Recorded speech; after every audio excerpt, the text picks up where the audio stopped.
la pantalla.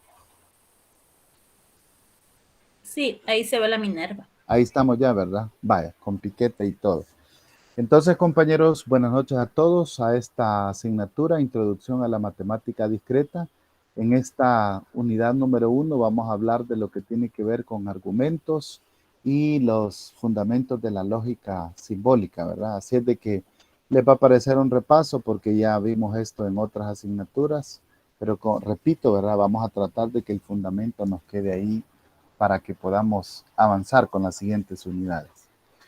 Entonces, el objetivo de esta jornada es comprender profundamente el uso de variables, enunciados o proposiciones, como le llaman algunos otros autores, conjuntos, relaciones y funciones, ¿verdad? En el uso de expresiones matemáticas para iniciar el estudio de los argumentos y su lógica. Este material está colgado en la plataforma, es de la matemática discreta de Susana S., de la 4ª edición. De aquí se ha tomado esta unidad para poder abordar el tema. Entonces, hablando matemáticamente, nosotros sabemos que en el lenguaje cotidiano, pues las expresiones no llevan mucha rigurosidad, ¿verdad? Sin embargo, nosotros ya sabemos que podemos darle el tratamiento lógico a las enunciados o preposiciones que nosotros hacemos. Para esto, entonces, en matemática es muy común que nosotros utilicemos el uso de las variables y entonces veremos aquí, de acuerdo a lo que discute el material, ¿verdad? ¿Qué ventaja representa el uso de las variables cuando nosotros estamos utilizando enunciados o preposiciones?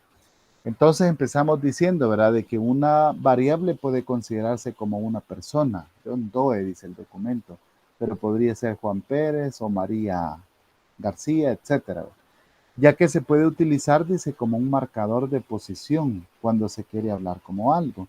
Y aquí señalamos dos usos bastante comunes que tienen las variables en matemática, ¿verdad?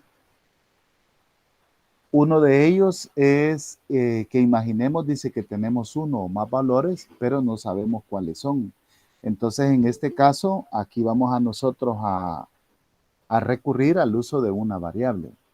O también podríamos decir, ¿verdad?, que deseamos que todo lo que se diga sea igualmente válido para todos los elementos en conjunto dado, por lo que no quiere limitarse a considerar un solo valor determinado, concreto para ello.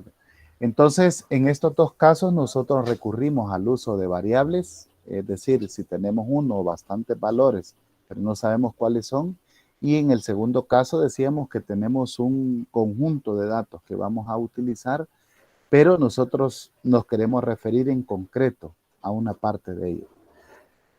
Para ilustrar esto, entonces consideremos los siguientes ejemplos. El primero de ellos dice, hay un número con la siguiente propiedad. Al duplicar este y sumarle 3, se obtiene el mismo resultado que si se eleva al cuadrado. Al verlo así, ¿verdad? Son, podríamos decir, expresiones o preposiciones que nosotros utilizamos en matemática o en otras ciencias similares. Pero aquí se hace ver, ¿verdad?, en este contenido, cómo nosotros al utilizar la referencia a este número, utilizando ese activo este, entonces podríamos ser un poco más específicos de la siguiente manera. El documento dice, una forma sería asignarle a ese número que estamos en cuestión una variable, por ejemplo, X.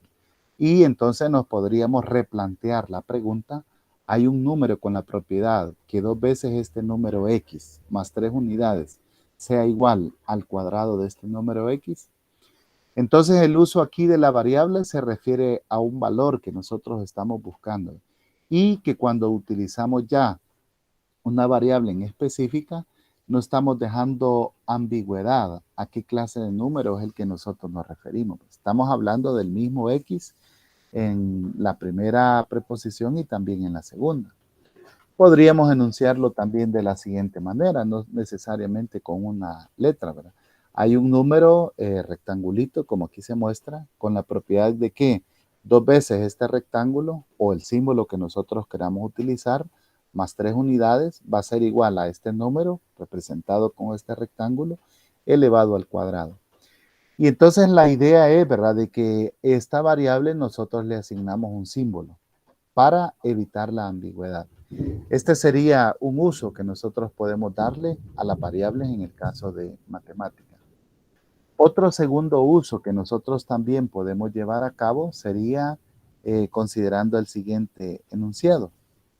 Veamos, este dice: no importa qué número nosotros elijamos, si este es mayor que 2, entonces su cuadrado es mayor que 4. De nuevo, ¿verdad? Aparece un enunciado muy usual, común, de los que nosotros utilizamos en las clases de matemáticas. Sin embargo, cuando nosotros asignamos una variable para representar este enunciado, entonces en este caso dice que la variable lo que va a hacer, ¿verdad?, es que nosotros le vamos a dar un nombre temporal a ese nombre que nosotros estamos utilizando. Y ya no vamos a utilizar la palabra este, ¿verdad?, que nos referimos a este número, sino que vamos a utilizar un símbolo que lo hace más concreto, aunque sea un valor desconocido. Y entonces podemos enunciarlo de la siguiente manera.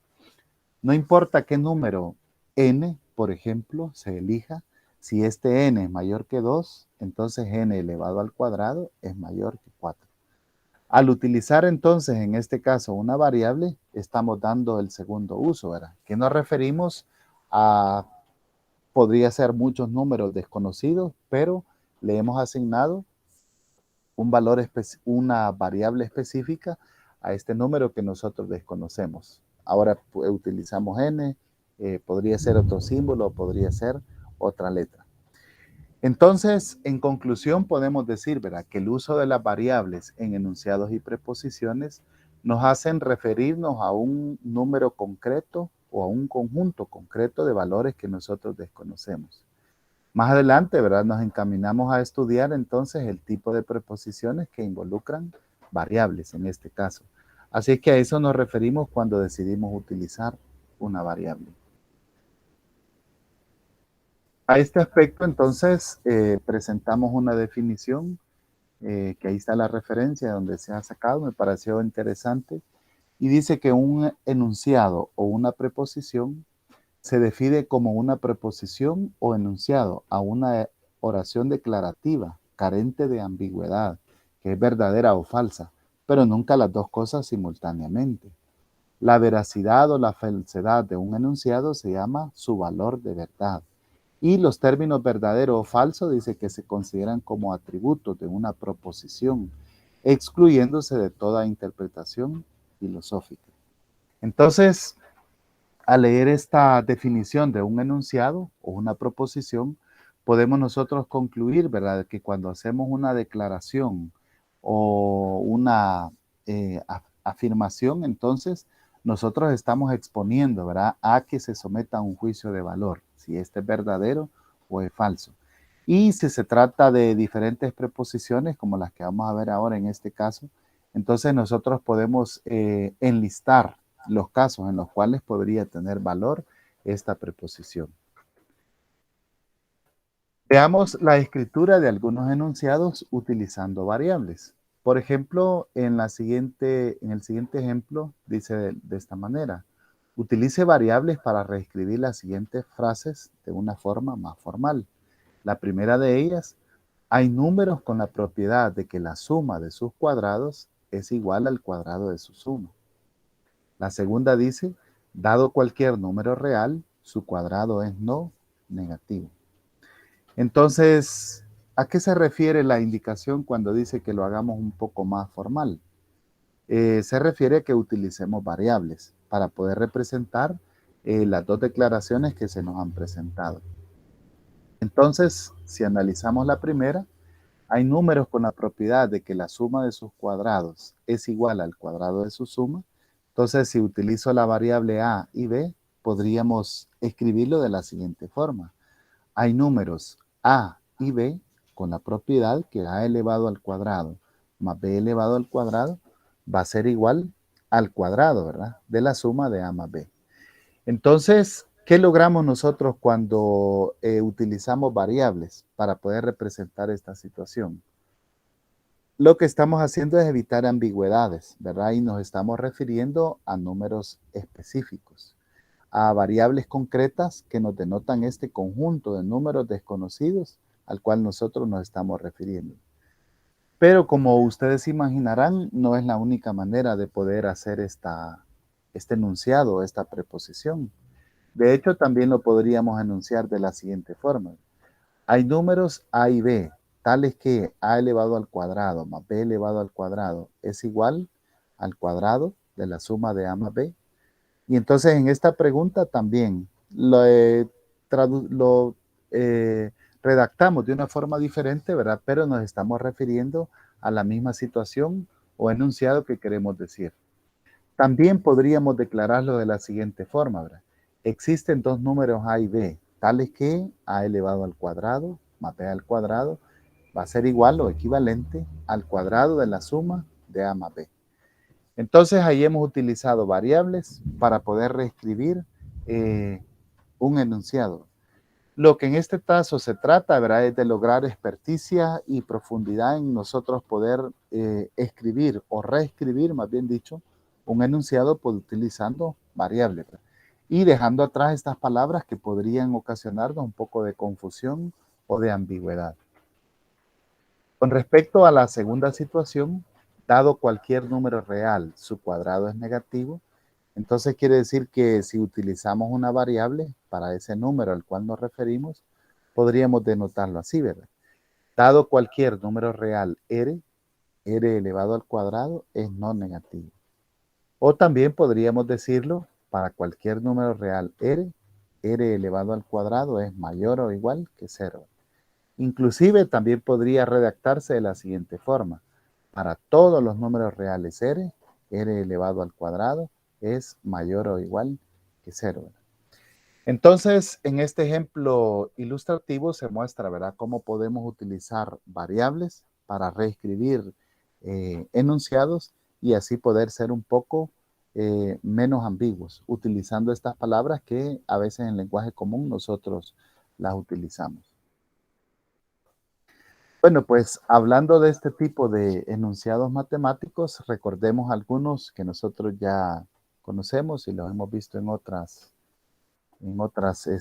asignaturas o temas ya estudiados, ¿verdad? El primero de ellos es un enunciado universal. Un enunciado universal dice que tiene cierta propiedad que es verdadera para todos los elementos de un conjunto. Entonces, por ejemplo, aquí podríamos referirnos con el siguiente ejemplo, ¿verdad? Todos los números positivos son mayores que 0. Entonces es universal porque nos estamos refiriendo a los elementos de un conjunto, pero nos estamos refiriendo a todos que tienen esta propiedad.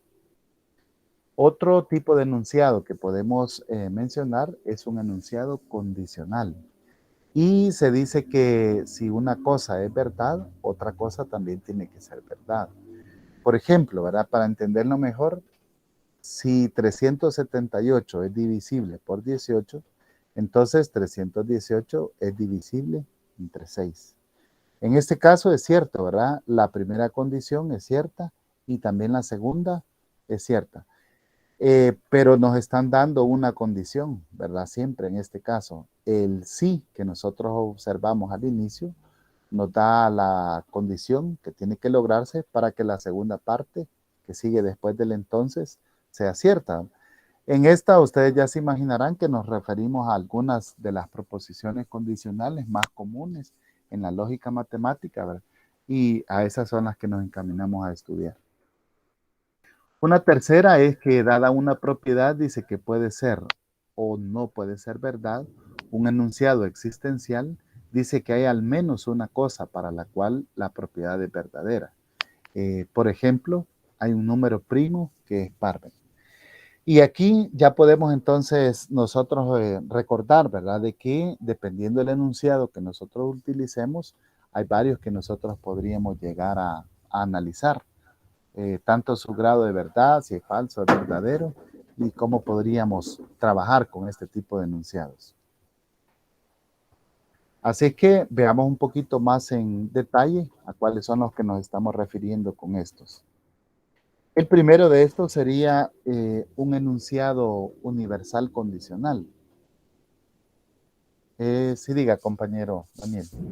No sé si quizás podría regresar a la presentación anterior, es que estoy tomando nota. Vaya. Sí, gracias. Eh, Vaya, y en todo caso siempre se la subiría, compañero, allá a la plataforma. Ok, Ajá, gracias. para que ustedes la puedan tener. Y bueno, la grabación. Vaya. Entonces decíamos un enunciado universal condicional, ¿verdad? Aquí nos imaginamos nosotros que hay una condición, ¿verdad? Si esta característica, entonces se va a lograr esta otra característica. Y aquí podemos decir que este tipo de enunciados tienen tres características, las cuales vamos a leer a continuación, ¿verdad? La primera de ellas dice que un enunciado universal condicional es un enunciado que es a la vez universal y a la misma vez condicional, ¿verdad? Esto nos lleva a la segunda característica, ¿verdad? Que dice que se puede reescribir de manera que parezcan solamente universales o solamente condicionales, ¿verdad? Por ejemplo, podríamos decir, ¿verdad? Si un número o si una propiedad de un triángulo cumple esto, entonces lo clasificamos así o de acuerdo al siguiente teorema. Ahí estamos utilizando un enunciado universal. Y el punto crucial en este caso dice que es la capacidad de traducir diferentes maneras de expresar enunciados universales condicionales. Esto lo utilizamos mucho en matemática y en otras asignaturas o aplicaciones a las ciencias computacionales. En el documento que estamos analizando se presentan algunos ejemplos de cómo en muchas ocasiones las entradas que se dan, ¿verdad? Para que un programa trabaje o corra, como se dice tradicionalmente, tiene que ver con estas condiciones que se ponen. Así que ahí vamos ya nosotros enlistando, ¿verdad? Características de este tipo de enunciados. Veamos entonces cómo podríamos nosotros plantear la reescritura de un enunciado condicional o universal. El siguiente ejemplo dice la siguiente forma. Para todos los números reales x, si x es distinto de 0, entonces x al cuadrado es positivo. ¿Cómo creen ustedes que lo podríamos reescribir?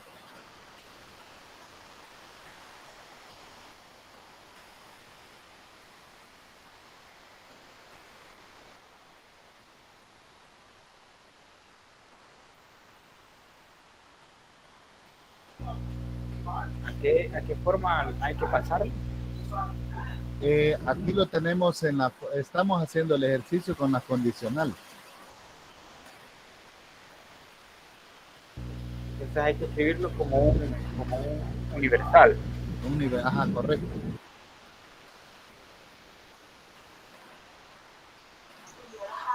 Entonces le podríamos decir que todo número distinto de 0, bueno, el cuadrado de todo número distinto de 0 es positivo. Podría ser una forma, ahí lo tendríamos de una forma universal, ¿verdad? ¿Sí? Muy bien. Entonces, una, ¿verdad? De las formas que podríamos, otra, aparte de la que dijo el compañero, sería la siguiente, ¿verdad? Si un número real es no cero, entonces su cuadrado es positivo. Aquí lo tendríamos como una condicional, ¿verdad? Si esto, entonces se logra lo siguiente.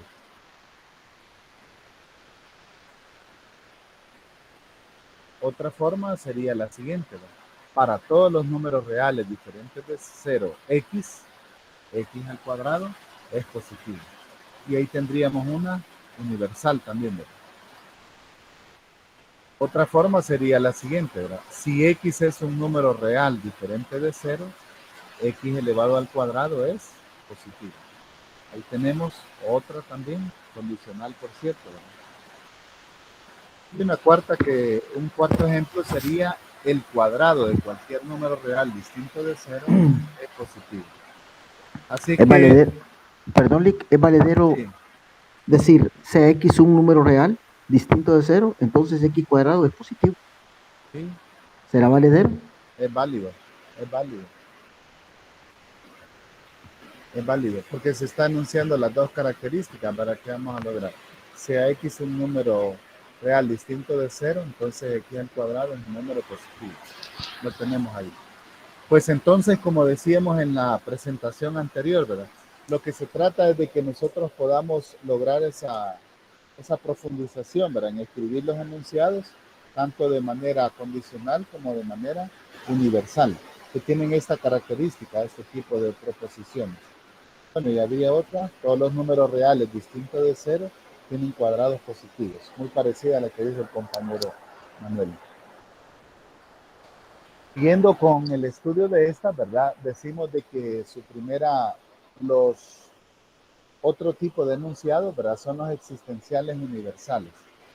En este caso, un enunciado existencial universal dice que es un enunciado que es universal porque su primera parte dice que una cierta propiedad es verdadera para todos los sujetos de un tipo dado y es existencial porque su segunda parte asegura la existencia de algo. Por ejemplo, analicemos la siguiente frase. Todo número real tiene un inverso aditivo. La primera parte de esta frase nos está asegurando la existencia, ¿verdad?, de un conjunto, todo número real.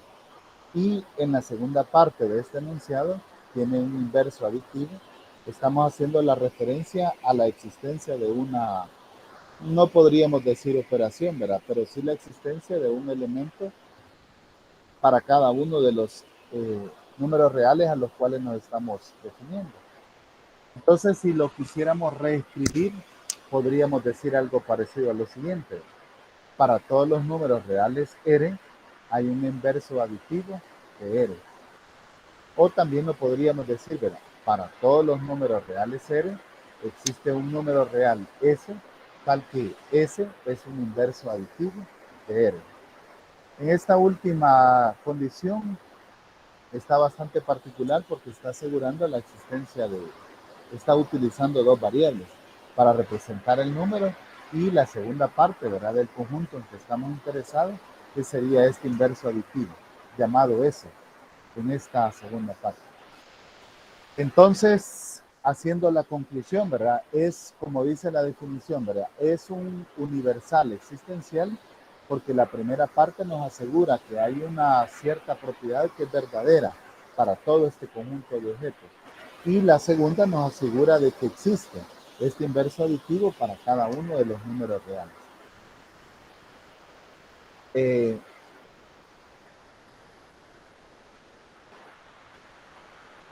La que estábamos analizando. Continuando con otro ejemplo, ¿verdad? Se presenta aquí este que dice, hay un número entero positivo que es menor o igual a cada número entero positivo.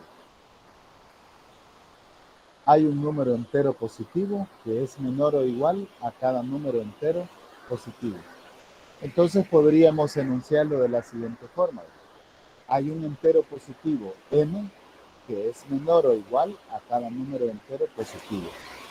O también podríamos decir, hay un entero positivo m tal que todo entero positivo es mayor o igual a m. Otra forma también sería la siguiente. Hay un entero positivo m con la propiedad de que para todos los enteros positivos m es menor o igual que m. En este último caso, de nuevo, ¿verdad? Se están utilizando el uso de dos variables para representar este enunciado al cual nos estamos refiriendo. De nuevo, lo que en este caso pretendemos es, ¿verdad?, que podamos reescribir un enunciado de la forma como aquí se está presentando, ¿verdad? En este caso como un enunciado universal existencial.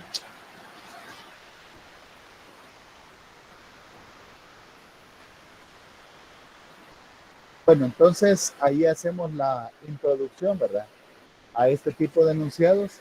Se imaginarán ustedes que la segunda parte ya de esto consiste en empezar a trabajar ya con variables y analizar, ¿verdad?, los valores que nosotros pudiéramos clasificar, ¿verdad?, cada uno de estos enunciados. Así que en esta parte es un poco trivial lo que estamos haciendo, ¿verdad?, porque es la parte introductoria a los enunciados y las preposiciones. Ahora vamos a repasar otro concepto que es importante para esta asignatura y tiene que ver con el lenguaje de los conjuntos. Así que más que todo eso es un repaso de conceptos los que vamos a hacer en esta ocasión. El primero de ellos dice de la siguiente forma: el lenguaje de los conjuntos. Si tenemos un conjunto S, entonces vamos a recordar algunas notaciones. La notación X pertenece a S significa que X es un elemento de este conjunto S. La notación X y la E le ponemos esta barrita, ¿verdad?, que cruza ahí, significa que X no es un elemento de S. Un conjunto se puede especificar usando la notación en lista del conjunto al escribir todos los elementos entrellados. ¿Alguien se recuerda cómo le llamamos a esta forma?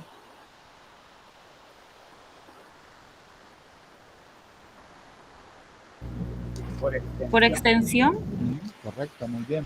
Entonces ahí denotamos todo, ¿verdad? Los múltiplos de 5, que son infinitos, ¿verdad? Etcétera.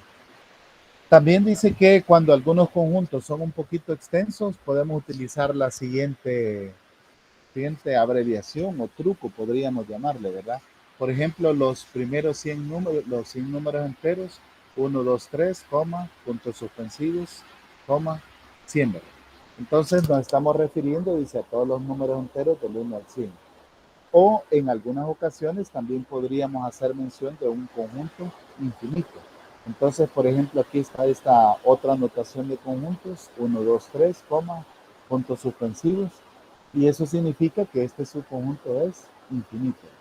El símbolo punto suspensivo dice que lo vamos a leer y así sucesivamente, ¿no? Que ahí se presentan estos subconjuntos. Ahora también otra manera como nosotros podríamos denotar un conjunto es bastante conocida por nosotros, ¿verdad? Como aquí se muestra. Entonces dice que si tenemos un conjunto S y P de X, una propiedad que los elementos de S pueden o no satisfacer, podemos definir un nuevo conjunto como el conjunto de todos los elementos X en S tal que P de X es verdadera. Entonces ahí nosotros lo hacemos de la forma como aquí se está enunciando, ¿verdad? Estos X pertenecen al conjunto S, tal que, ¿verdad?, pueden satisfacer la característica P de X. Como aquí dice, ¿verdad?, nosotros lo analizamos posteriormente si la cumplen o no la característica. Veamos cómo podríamos utilizar esta notación de conjuntos. Aquí tenemos el conjunto 1, 2, 3, el B es 3, 1, 2 y el conjunto C es 1, 1, 2, 3, 3, 3. Entonces se nos pregunta cuáles son los elementos del conjunto A, B y C y cómo están relacionados estos conjuntos. Si es el conjunto con el elemento 0, igual que 0, ¿cuántos elementos están en el conjunto? 1, conjunto 1. Y para cada entero no negativo, vamos a definir este conjunto U de la forma n, menos n. Entonces se nos pide encontrar el U sub 1, U sub 2 y U sub 0. ¿Qué opinan de la primera pregunta?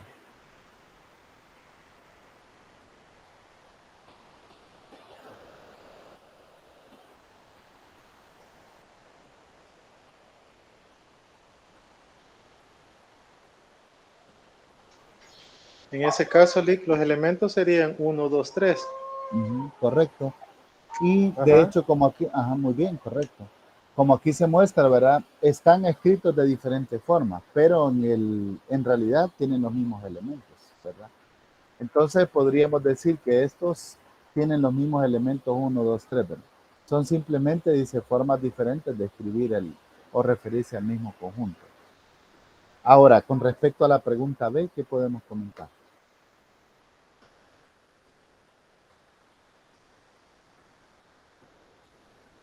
En este caso, para mí es falso, porque dice que el conjunto con el elemento 0 es igual a 0. Entonces yo en este caso diría que ese conjunto que tiene un elemento 0 tiene un elemento. es Muy lo bien. que llamaríamos conjunto unitario, ¿verdad? Correcto. Y el otro, pues, es el símbolo que nosotros ya conocemos para denotar el 0, ¿verdad? Ahora la tercera pregunta, ¿cuántos elementos están en el conjunto? Y ahí está enunciado.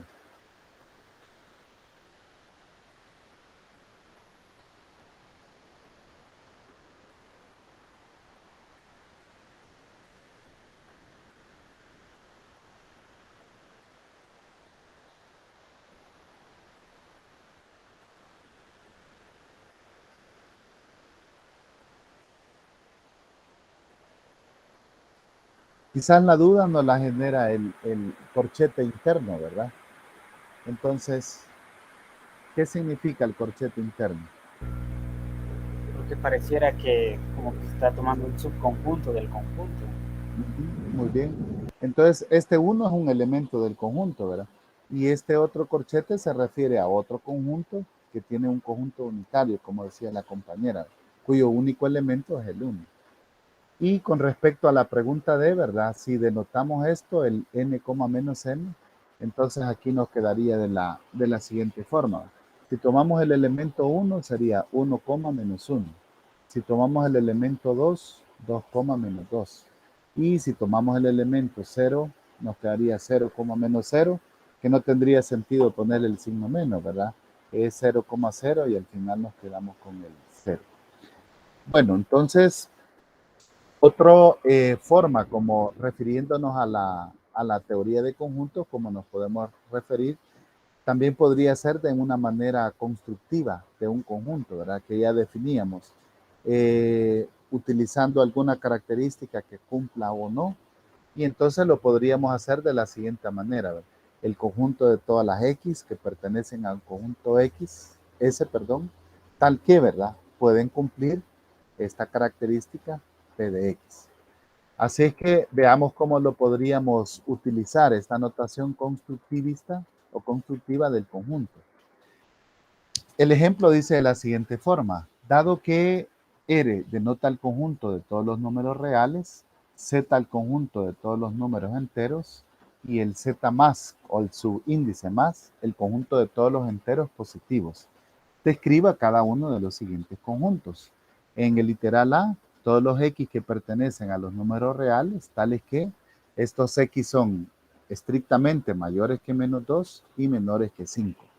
El literal B dice todos los X que pertenecen a los números enteros, tales que estos X son estrictamente mayores que menos 2 y estrictamente menores que 5.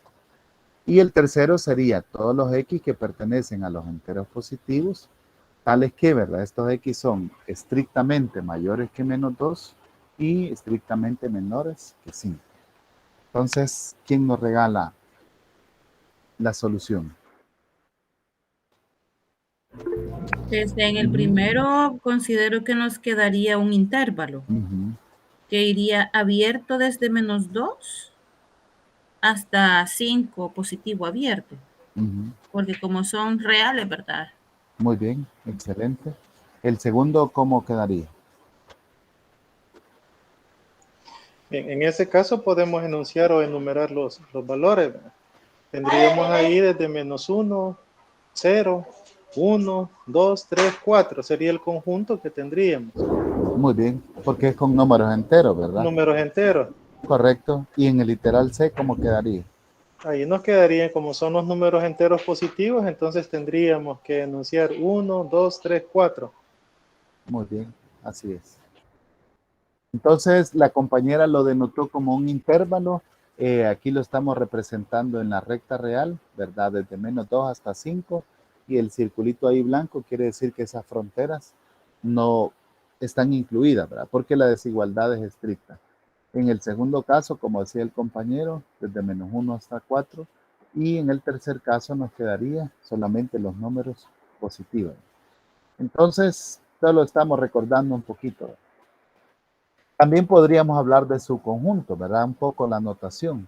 Si A y B son conjuntos, entonces dice que A se llama subconjunto de B, que se escribe como A y este símbolo, ¿verdad? Subconjunto de B, sí y solo sí. Cada elemento de A es también elemento de B.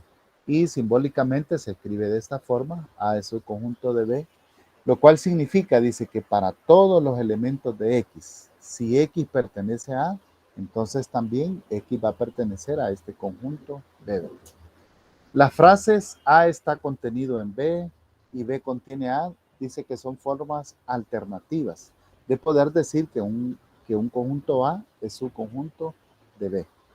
Así que recordando un poquito la definición, ya podemos pasar al producto cartesiano. En el documento que estamos analizando, ahí se pone una historia bastante interesante, ¿verdad? De cómo se llegó a esto del producto cartesiano. Y todo empezó porque los matemáticos, ¿verdad?, del siglo XVII querían poder definir a partir de un par ordenado cómo podemos traducir un producto cartesiano. Y entonces ahí hubieron varias contribuciones que hicieron los matemáticos hasta llegar a alguna definición formal que nosotros ahora conocemos. Entonces leemos la que se nos presenta en el material. Dado los elementos A y B, el símbolo A, B dice que denota el par ordenado formado por A y B, junto con las especificaciones que A es el primer elemento del par y B es el segundo elemento. Dos pares ordenados A y B y C y D son iguales solo si A es igual a C, las primeras componentes, ¿verdad?, y B es igual a D. Entonces esto creo que es bien conocido por nosotros. Así que pensemos en el siguiente ejercicio. Tenemos el par ordenado es 1,2 igual que 2,1, es 3,5 décimos igual raíz cuadrada de 9,1 medio. ¿Y cuál es el primer elemento de 1,1? ¿Quién le gustaría participar? En el primero es falso. Correcto. La primera componente no es igual con la primera componente del segundo par ordenado. Correcto, porque al aplicarlo en el plano cartesiano, pues son dos puntos distintos. Muy bien, correcto. Y en el segundo caso, ¿qué podemos decir? En el segundo caso, podemos decir que eso es cierto. Muy bien. Porque otra manera de escribir 3 es raíz de 9 y 5 medios también se puede escribir como un medio al simplificar ambos elementos de la fracción. Muy bien, correcto. Entonces, podemos decir, ¿verdad? En el primero ya decía el compañero, en el segundo podemos reescribir estos números y hallar su equivalencia. En la pregunta C, ¿cuál es el primer elemento de 1,1? Pues es 1, ¿verdad? Y ahí tenemos la respuesta. Vaya, pasando un poquito a la definición de plano cartesiano, ¿verdad? Dice que si nosotros empezamos con dos conjuntos, ¿verdad? Entonces el producto cartesiano de A y B, denotado A cruz B, es el conjunto de todos los pares ordenados A como B, tal que A está en el conjunto B, y B está en el conjunto B. Entonces simbólicamente denotamos este conjunto, ¿verdad? Como acabamos de ver de manera constructista. A cruz B va a ser todos los pares ordenados A, B, tal que, ¿verdad? A pertenece al primer conjunto A y B pertenece al segundo conjunto B. Entonces, de ahí podemos nosotros partir, ¿verdad? Que algunos elementos pueden cumplir alguna relación específica en la cual estamos interesados. Pensemos en la siguiente, bastante curiosa, que se presenta ahí en el material. Tenemos el conjunto A 1,2 y el conjunto B 1,2,3. Entonces vamos a definir la siguiente relación de este producto cartesiano de la siguiente manera. Dado cualquier XY o A, B que se pudiera decir, ¿verdad?, que pertenecen a este producto cartesiano, A cruz B. Entonces, todos los XY que pertenecen a la siguiente relación. X menos Y sobre 2 es un entero. Después se nos pide de manera explícita establecer qué pares ordenados están en A cruz B y cuáles son los que cumplen esta relación. Luego vamos a responder si el 1 está relacionado con el 3, si el 2 está relacionado con el 3 y si el 2 está relacionado con el 2. ¿Cuál sería el dominio y el codominio de esta R? Entonces, ¿quién le gustaría enlistar el producto cartesiano A cruz B?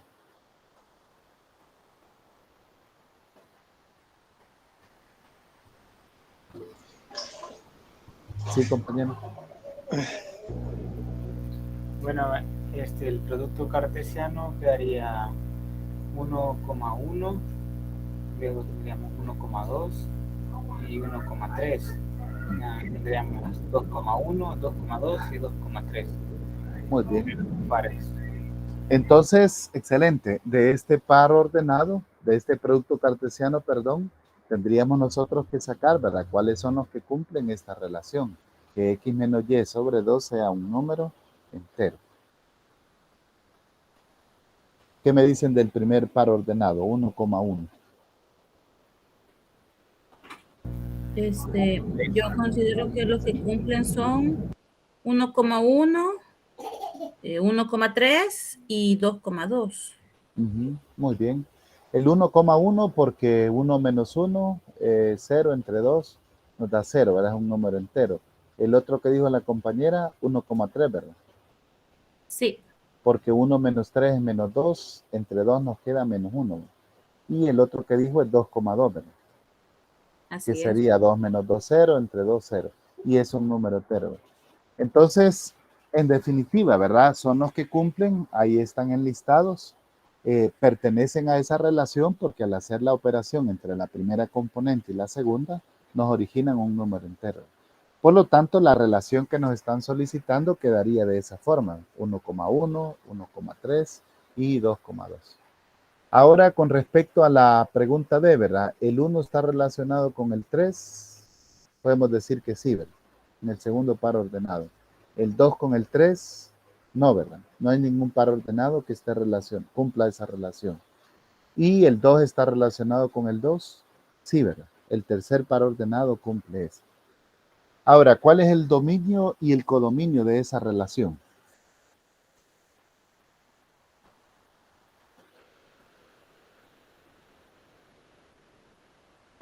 Bueno, en ese caso, el dominio sería los valores 1 y 2. Y el codominio serían los valores 1, 3 y 2 o 1, 2 y 3. Muy bien, excelente, ¿verdad? Entonces, ahí tenemos analizado. Vean cómo un concepto se ha ido relacionando con el otro, ¿verdad? Y todos ya son conocidos por nosotros, pero es el fundamento de esta unidad 1 que nosotros estamos analizando, ¿verdad? Ahora, en el siguiente elemento, pues solo yo creo que a manera de repaso, ¿verdad? Tenemos el 1, 2, 3, el conjunto A, y el conjunto B sería 1, U, V. Entonces, el producto cartesiano A cruz B, el B cruz B, el B cruz B, entonces se nos pide enlistarlo y posteriormente describir cómo sería si esto fuera de los números reales, para que nos dé una idea. Entonces, si nos vamos con el primero, el A cruz B nos quedaría, ¿verdad? 1 con U, 1 con V, 2 con U, 2 con V, 3 con U y 3 con V. Tiene 6 elementos el producto. El segundo nos quedaría B cruz A, 1 con U, 1 con 2, 1 con 3, el V con 1, V con 2 y V con 3. Igual manera, ¿verdad? Tiene 6 pares ordenados este producto cartesiano. El tercero es un poco interesante, ¿verdad? Porque sería B cruz B. Entonces sería U con V, V con U y V con V. En este caso, vean ustedes que solamente tiene 4 pares ordenados este producto, ¿verdad? Quiere decir que el número de elementos del conjunto de partida se multiplica con el número de elementos del conjunto de llegada. Y eso nos da el número de pares ordenados que va a tener el producto cartesiano. Ahora, bueno, ahí hicimos el análisis de cuántos elementos tiene cada uno del producto cartesiano. Ahora imaginémonos nosotros, ¿verdad? ¿Qué pasaría si nosotros queremos calcular el producto de los números reales por los números reales?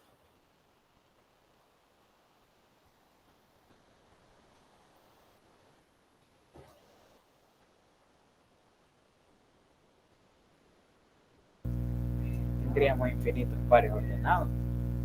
Correcto. Entonces ahí, ¿verdad? El conjunto de primero es infinito. Ya no tenemos 3 ni 2. Y el conjunto también de llegada también, ¿verdad? Tendría infinito. Entonces ahí lo que nosotros estaríamos construyendo sería algo similar a lo que nosotros llamamos el plano cartesiano, ¿verdad? Que es un plano infinito. Y para finalizar, ¿verdad? El último concepto que está bastante fresco en nosotros sería el lenguaje de las relaciones y de las funciones, ¿verdad? Entonces, si tenemos dos conjuntos, una relación de R de A en B es un subconjunto de producto cartesiano A cruz B, donde los pares ordenados X, Y dicen A cruz B, X está relacionado con Y por medio de esta relación, ¿verdad? ¿Qué se escribe? X relacionado con Y, sí y solo sí, ¿verdad? Este par ordenado X, Y está en R. El conjunto A se llama el dominio de la relación y el conjunto B se llama dominio de la función. Así es que ahí hemos recordado este concepto que tiene que ver un poquito con las funciones. En la segunda parte de esta unidad, entonces pasaríamos a trabajar con los análisis de valor, ¿verdad? De estas preposiciones, y sería la segunda parte.